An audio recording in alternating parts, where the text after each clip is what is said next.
Good morning, friends. Today we are going to discuss peptic ulcer disease. This is an anatomical location where the ulcers are situated. If you see, peptic ulcer can occur at multiple various sites like the body of stomach, the antrum portion, and at the first part of the duodenal ulcer.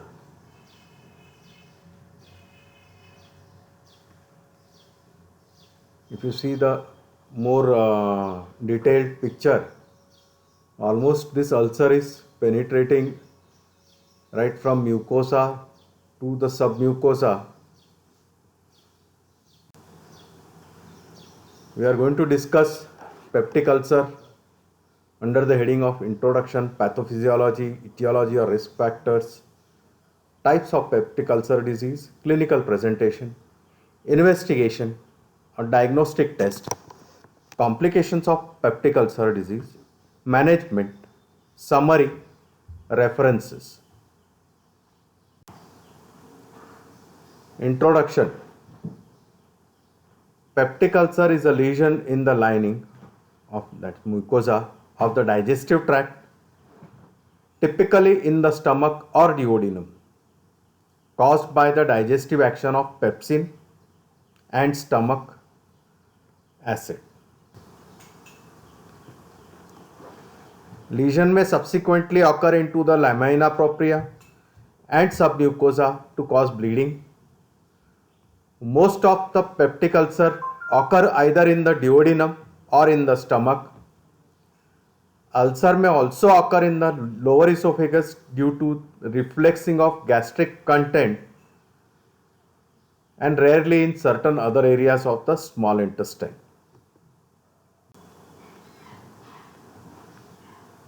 See the pathophysiology. In our GI tract, there are defensive and defensive functions of certain substances which help to prevent damage to the mucosa by providing either the chemical nature or the physical barrier. So, chemically, there is a bicarbonate which keeps on having a buffering action to neutralize the acid. Secondly, there is a mucus layer. This mucus which is secreted coats the mucosa of the stomach and duodenum, thereby not allowing the contact of the acid with the mucosa. And prostaglandins. These prostaglandins help us to reduce the inflammation. Mucosal blood flow. There is a rich blood supply to both duodenum and stomach, which keeps on removing the damages necrotic material if it occurs and replenishing the newer cells in much faster way, and epithelial renewal. So turnover of this epithelium is quite high in stomach. On the other hand, there are factors which will cause damage to stomach mucosa or duodenal mucosa, namely Helicobacter pylori. This is bacteria. Non-steroidal anti-inflammatory drugs which you will be using left, right and center in your practice. So that's why you have to elicit the history of peptic ulcer disease in any patient whom you are going to prescribe non-steroidal anti-inflammatory drugs for the fear of causing a increase in the peptic ulcer disease and or causing bleed in the peptic ulcer. Pepsins, these are the enzymes which are secreted in relation to the food. Bile acids, the fatty meal which we consume, will help in secreting more amount of bile acids. And secondly, other factors like smoking and alcohol are also in the aggressive factors. Under normal conditions, there is a physiologic balance exists between gastric acid secretion and gastroduodenal mucosal defense. Mucosal injury and thus peptic ulcer occur when the balance between the aggressive factors and the defensive mechanism is disrupted. Aggressive factors such as non-steroidal anti-inflammatory drugs, H. pylori infection, alcohol, bile salts, bile acids, and pepsin can alter the mucosal defense by allowing back diffusion of the hydrogen ions and subsequent epithelial cell injury. This is how it looks like. There is a wall which does not allow the acid to get in touch with the mucosa. But once this wall is penetrated by various aggressive factors, the wall is breached and the acid touches the mucosa, thereby causing gaps in this mucosa and creating a ulcer. Etiology or risk factors: lifestyle, smoking, acidic drinks, medications, H. pylori infection. H. pylori is quite common in these patients, and even in normal people, H. pylori is at times present in oral cavity. And almost 90% of the patient of peptic ulcer disease will have this bacteria, pass from person to person, fecal-oral route or oral route. H. duodenal ulcer, they have younger people in this age group. There are 30 to 40 years of age group. They are more of working class people who are under stress. Gastric, over 50 years of age. Gender distribution is duodenal ulcers are increasing in older women. Then genetic factors, more likely family member has history of the similar illness. Other factors, stress can worsen but is not the cause of the ulcer. Types of peptic ulcer is gastric peptic ulcer, duodenal peptic ulcer. Gastric and duodenal ulcers, if you see, we have discussed more on lesser curvature, present in fundus also or greater curvature also, and duodenal ulcer just following the pyloric sphincter, because this is here the place where the acid food bolus or the micelle which is there is, or chylus which is there, food bolus which is there mixed with the acid, passes to go to the duodenum after passing the pyloric sphincter, and this acid directly reaches to the duodenal ulcer without any neutralization. It is here that the alkaline nature of bile will be secreted in response to the fat which is present in the food bolus, and this bile will mix with the acid bolus and neutralize. So even if acid is low, if there is increase in the bile, then the alkaline nature, which is also a corrosive in nature, can create damage here. So both are at different places. Clinical presentation. You see the comparative chart between duodenal ulcer and gastric ulcer. Age in duodenal ulcer more common in 30 to 40 years of age group. Gastric ulcer is more common in middle age, 50 to 60 years of age. Sex, duodenal ulcer is more common in males. Gastric ulcer more common in females. Occupation, duodenal ulcers are more common in people with stressful jobs, example in managers managerial capacities, executives who are always following some or other deadline to be met, and this can lead to undue stress if they are not in position to meet their targets or reaching the targets. And same is also seen with the stomach ulcer, gastric ulcer, pain, duodenal ulcer, epigastric discomfort, gastric ulcer, epigastric, but can radiate to back. Onset generally 2 to 3 hours after eating and midnight. Gastric ulcer immediately after eating. Duodenal ulcer gets aggravated by hunger.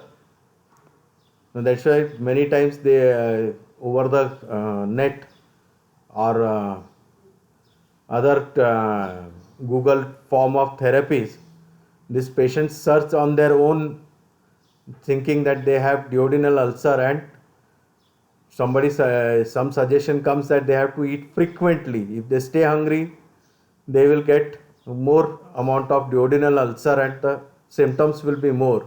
So these patients keep on eating, thereby increasing the chances of increasing the weight also. And if they are diabetic, they may have a diabetic gastroparesis, and the full focus shifts from diabetic gastroparesis to the ulcer, and patient may keep on having a increased amount of food and losing the diabetic glucose control. You have to be very careful in advising this patient regarding diet, especially in patients who are diabetic and hypertensive, because here we want to achieve weight loss. Gastric ulcer gets aggravated after the food is taken. Relieving factors: duodenal ulcer after eating is relieved. Gastric ulcer, lying down or vomiting. So many of our patients will give history. They feel better after they induce vomiting, and they feel better, all right, and they can carry out their functions of the day. Duodenal ulcer, duration 1 to 2 months. Gastric ulcer, few weeks. Sorry. Duodenal ulcer, vomiting is uncommon. Gastric ulcer, common to relieve the pain. So many times the patient themselves may induce vomiting to get relief. Appetite is good in duodenal ulcer. In gastric ulcer, patient is afraid to eat because patient has learned that yes, if he or she eats food, the symptoms will go on increasing or they may aggravate. Diet, good. We do tell the patient to have frequent meals, but small frequent meals, eat to relieve the pain. But here we tell the patients, if they are of gastric ulcer, to avoid food which is rich in fat. Duodenal ulcer, no weight loss, because patient who stays hungry gets symptoms. To avoid that, they keep on eating food, so they balance with that. But here in gastric ulcer, they avoid eating food so as to have less symptoms, and they may lose weight because of less calorie diet. Hematemesis, 40% of patients may have hematemesis if they have established duodenal ulcer. But gastric ulcer, the incidence is high. Almost 60% of patients give history of hematemesis, and at times very difficult, because the situation of this ulcer is so vague that you may not be able to control the bleeding, and you may have to take a decision to treat surgically if the bleeding is massive. Melena, 60% of duodenal ulcer, whereas 40% in gastric ulcer. What is melena? Melena is passing of black tarry stool. It suggests that the blood has occurred much higher up as in esophageal, lower esophageal junction, the stomach body, or the upper part of the duodenum.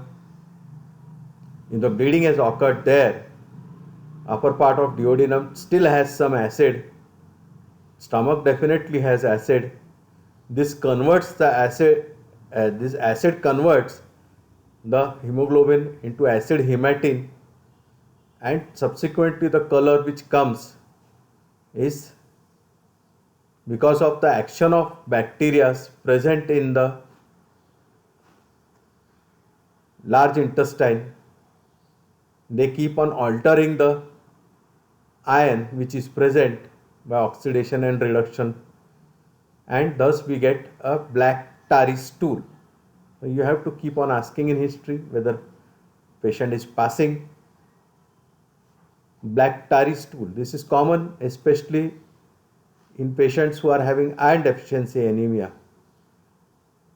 If we get a history of black tarry stool, next thing will be to do is we have to ask whether these patients are taking any oral hematinics, because oral hematinics also will give rise to similar picture of black tarry stool. So you have to eliminate that cause, and if still there is a melena, you have to subject this stool for examination of occult blood, and if it comes positive, your next step will be to investigate further, which we are going to discuss. And same thing gets followed in iron deficiency anemia, that if melena is there and occult blood comes positive, you have to make a search as to where the bleeding is occurring in the upper GI tract, that is stomach and duodenum, whether there is presence of peptic ulcer either in stomach or duodenum. This peptic ulcer or stomach especially has turned malignant, and we have to treat accordingly. Investigation and diagnostic test. Stool examination for occult blood, a complete blood count for decrease in blood cells, and we will get an iron deficiency anemia. Lot of perspective of treatment has changed after this diagnostic test has come of esophagogastroduodenoscopy, EGD or OGD scopy as it is called.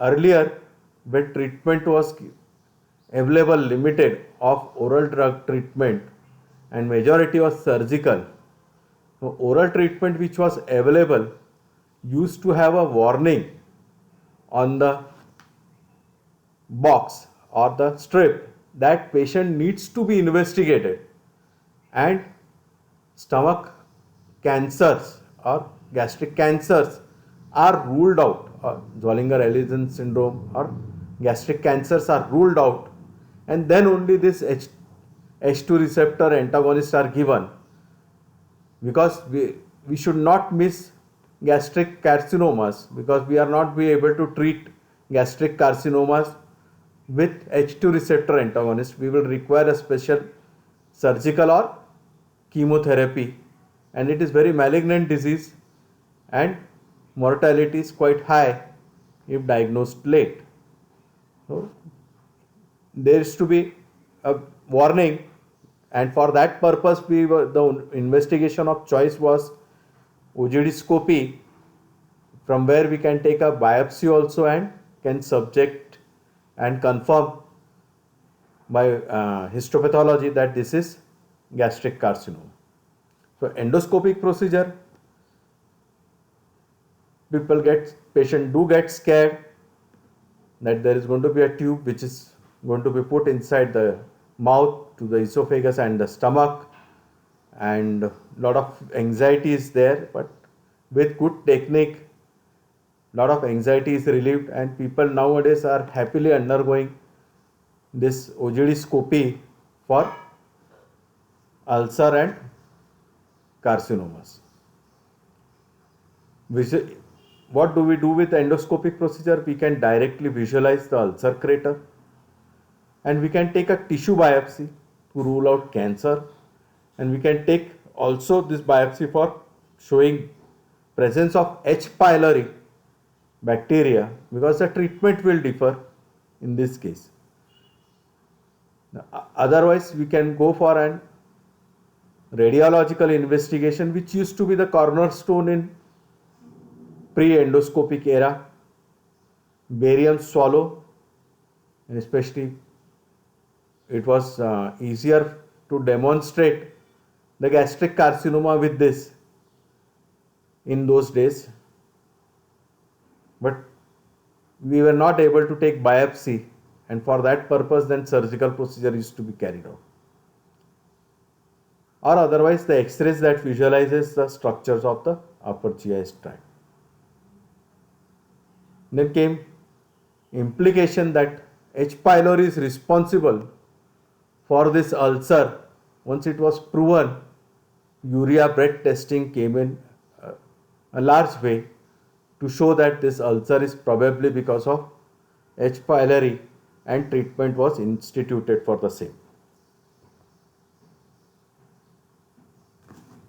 Here the urea breath testing is there, the exhaled carbon dioxide is measured, and we can make out that there is H. pylori detection. Endoscopy is must in all patients with alarming symptoms like dysphagia, that patient is unable to swallow, weight loss, significant weight loss, that in 6 months patient has lost more than 10 kgs, vomiting, persistent every day at least 2 to 3 times after meal.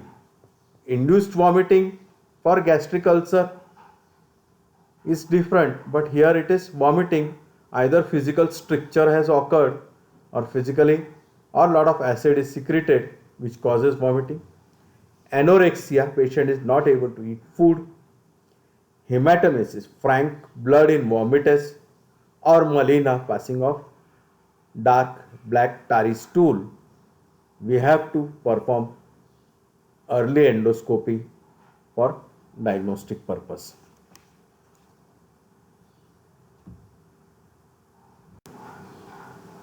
Complications of peptic ulcers: hemorrhage, blood vessels get damaged as ulcer erodes into the muscles of stomach or duodenal wall, which is rich in blood supply.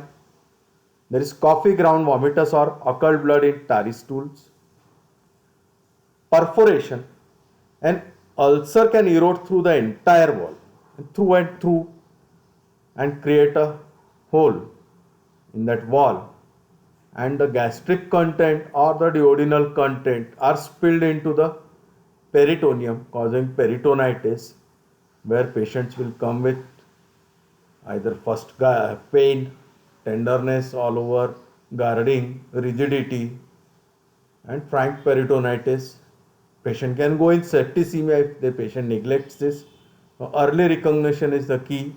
We can do a open laparotomy and identify the perforation and seal this perforation and treat this patient. Narrowing and obstruction of pylorus. The pyloric end, which is narrow, gets obstructed because of swelling and scarring, and the further stomach, the patient keeps on feeding, has food leaving the stomach, and that patient, because of obstruction of pyloric end, whatever small amount of feed, fluid, whatever patient takes, keeps on vomiting. Management: lifestyle modification. That means patient has to lose weight, avoid smoking, alcohol, exercise daily to keep the muscle tone high. Hyposecretory drugs therapy, like started with H2 receptor antagonist like cimetidine, ranitidine. Today we are along with this drug, when proven that there is H. pylori, responsible for this ulcer. We add H. pylori eradication therapy. And lastly, surgery on in those patients who are not responding to the oral therapy. People do have a habit of taking over the counter non-steroidal anti-inflammatory drugs, or maybe spuriously added by non-recognized therapies, and also with addition of steroids. This can break the mucosal barrier and cause ulcer. So we have to tell the patient not to consume non-steroidal anti-inflammatory drugs continuously. Tell the patient to stop smoking.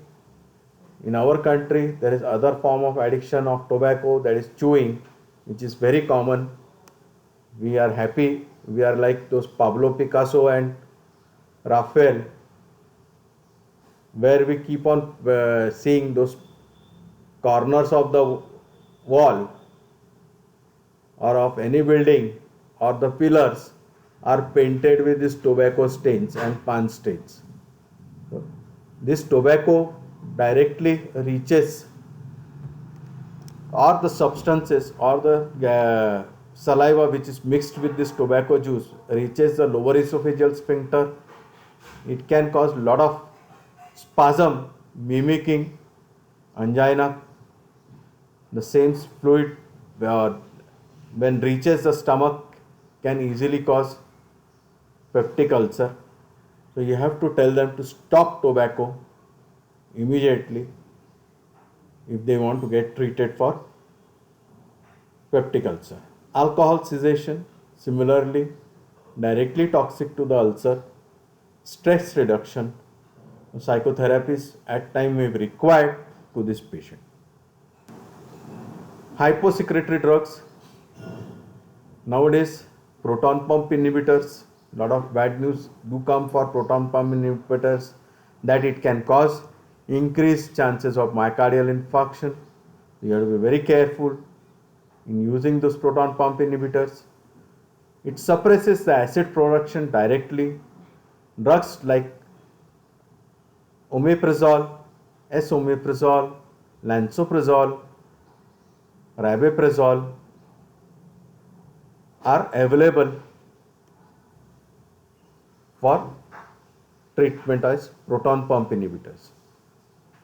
It has been found to be safe in long-term therapy also. H2 receptor antagonist, it blocks histamine stimulated gastric secretion. Zantac, around 1980s, Zantac, that is ranitidine, manufactured. It was a drug discovered at Glaxo, and they had a #1 sale. It was recorded in Guinness Book of World Record for the number of sales, and that has changed the treatment of peptic ulcer disease in a big way. Surgery had come down in a big way. You have other cimetidine, which was older drug, also available as injectable, and oral therapy. Antacids, now this is directly neutralizing therapy, where the acid is neutralized by giving alkali, that is it prevents formation of pepsin. It is given 2 hours after meals. They are like aluminum hydroxide gel, trisilicate. It may contain little bit amount of anti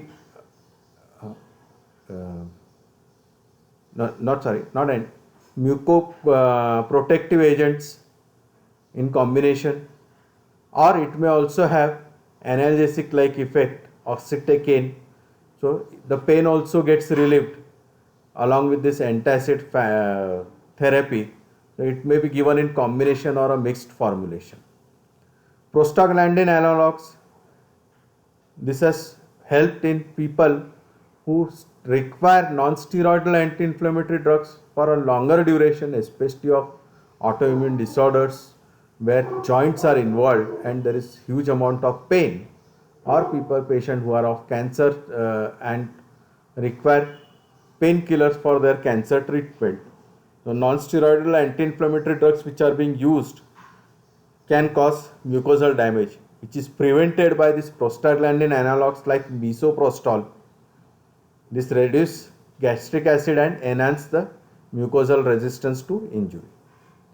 Mucosal barrier fortifiers. That means what happens? The mucus, which we have seen is a protective agent, it keeps on providing protection to the mucosa by forming a barrier.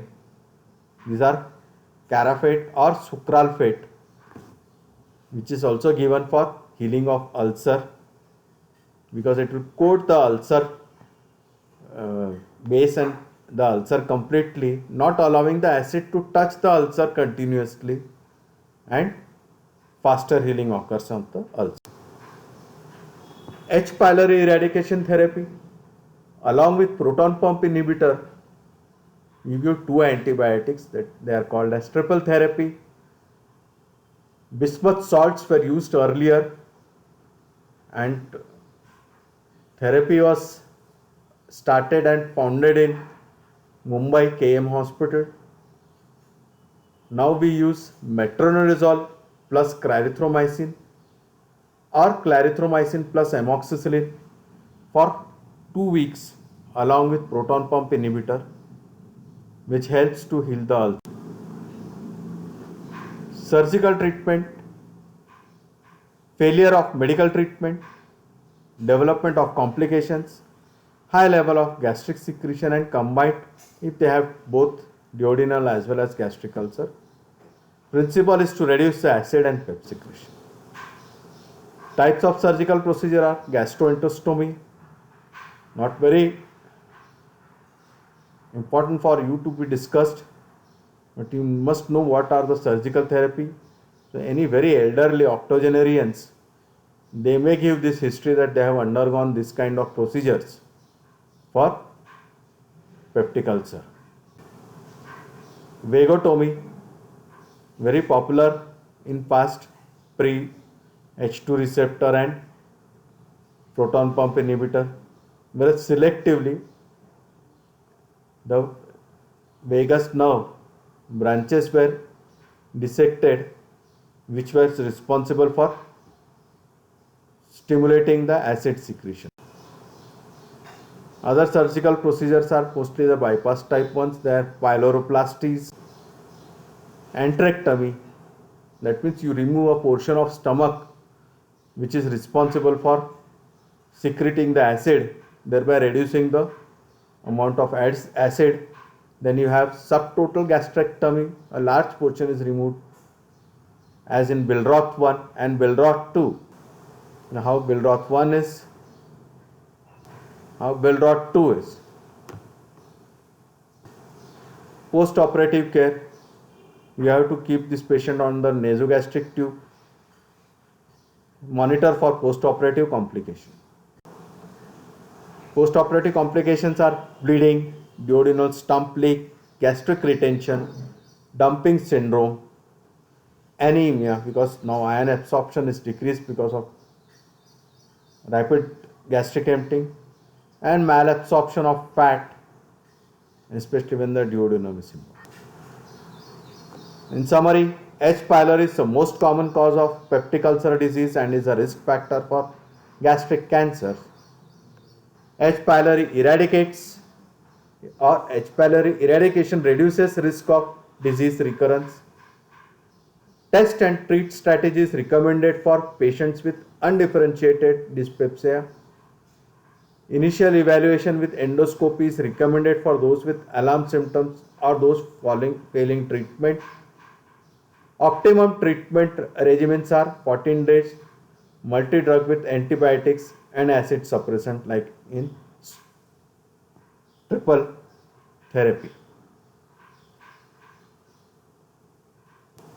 Thank you for your patient listening.